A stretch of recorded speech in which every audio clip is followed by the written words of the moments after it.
Баршаңызға сәлем. Бүгін осындай өте ерекше, дәмді, әдемі, жұмсақ болып шығатын және тәттіні жақсы көретін жандардың көңілінен шығатын сникерс пирогын дайындайтын боламыз. Видеоның соңына дейін қарап бірге болыңыздар. Алдымен бір жұмыртқаға қантты және ерітілген сары майды қосып, араластырып аламыз. Бұл пирог өте оңай жасалады және мерекелік дастархандарыңызға жасасаңыздар болады. Одан кейін екінші ыдысқа құрғақ заттарымызды қосамыз. Какао және разрыхлительді қосып, жақсылап араластырып, одан кейін жаңағы массамызды құйып, біріктіріп, тесто дайындап аламыз. Бұл пирог ең алғаш рет жасаған адамның қолынан да күшті шығады.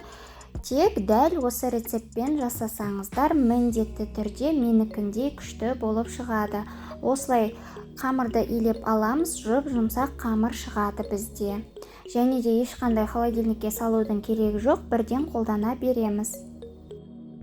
Формамызды майлап, жан-жағын және де пергамент қағазын салып, тестамызды орналастырамыз. Менде диаметрі 26 см. Жан-жағына бортиктарын барлығын жақсылап жайып шығамыз, біркелкі етіп.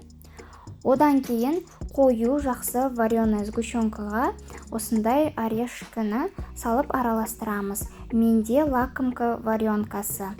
Бұл жерде міндетті түрде қымбаттау қою варенканы қолданған жөн. Одан кейін духовкада 180 градуста 30-35 минут пісіріп аламыз. Піскеннен кейін суытамыз бөлме температурасында. Одан кейін шоколадты ганаш дайындаймыз. Су моншасында шоколад пен сары майды ерітіп алып, үстіне орехтерді қосып араластырамыз.